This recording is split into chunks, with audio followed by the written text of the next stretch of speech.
Good morning, my friends. Nice to see you again. Let me introduce myself to you. I am Varshini from class 6. Today in Sri Aurobindo School, we are celebrating a special day, that is Maths Day. On the occasion of the Maths Day, we have done a small project. Our project name is Real Numbers. A real number is any number that can be represented on a number line and it is not a complex number.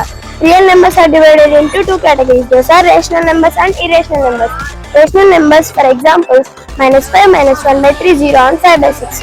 Irrational numbers, for example, root 2, root 3, root 5 and pi are the examples of irrational numbers.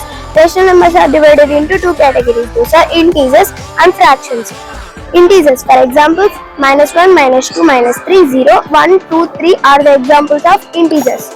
Fractions, for example, 1 by 2, 1 by 3, 1 by 4 are the examples of fractions. Integers are divided into two categories. Those are negative integers, whole numbers. Negative integers, for example, minus 1, minus 2, minus 3 are the examples of negative integers.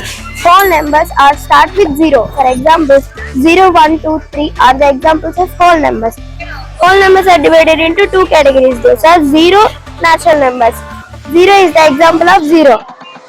Natural numbers are start with 1. For example, 1, 2, 3 are the examples of natural numbers. Natural numbers are divided into two categories. Those are even numbers and odd numbers.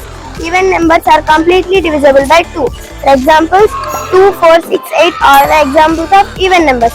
Odd numbers are not divisible with 2. For example, 1, 3, 5, 7, 9 are the examples of odd numbers.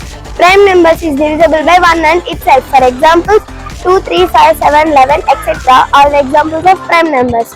Composite numbers, for example, 9, 15, etc. are examples of composite numbers. Not only these examples, there are more examples, but I choose these examples. Thank you to all. Have a happy mathematics day.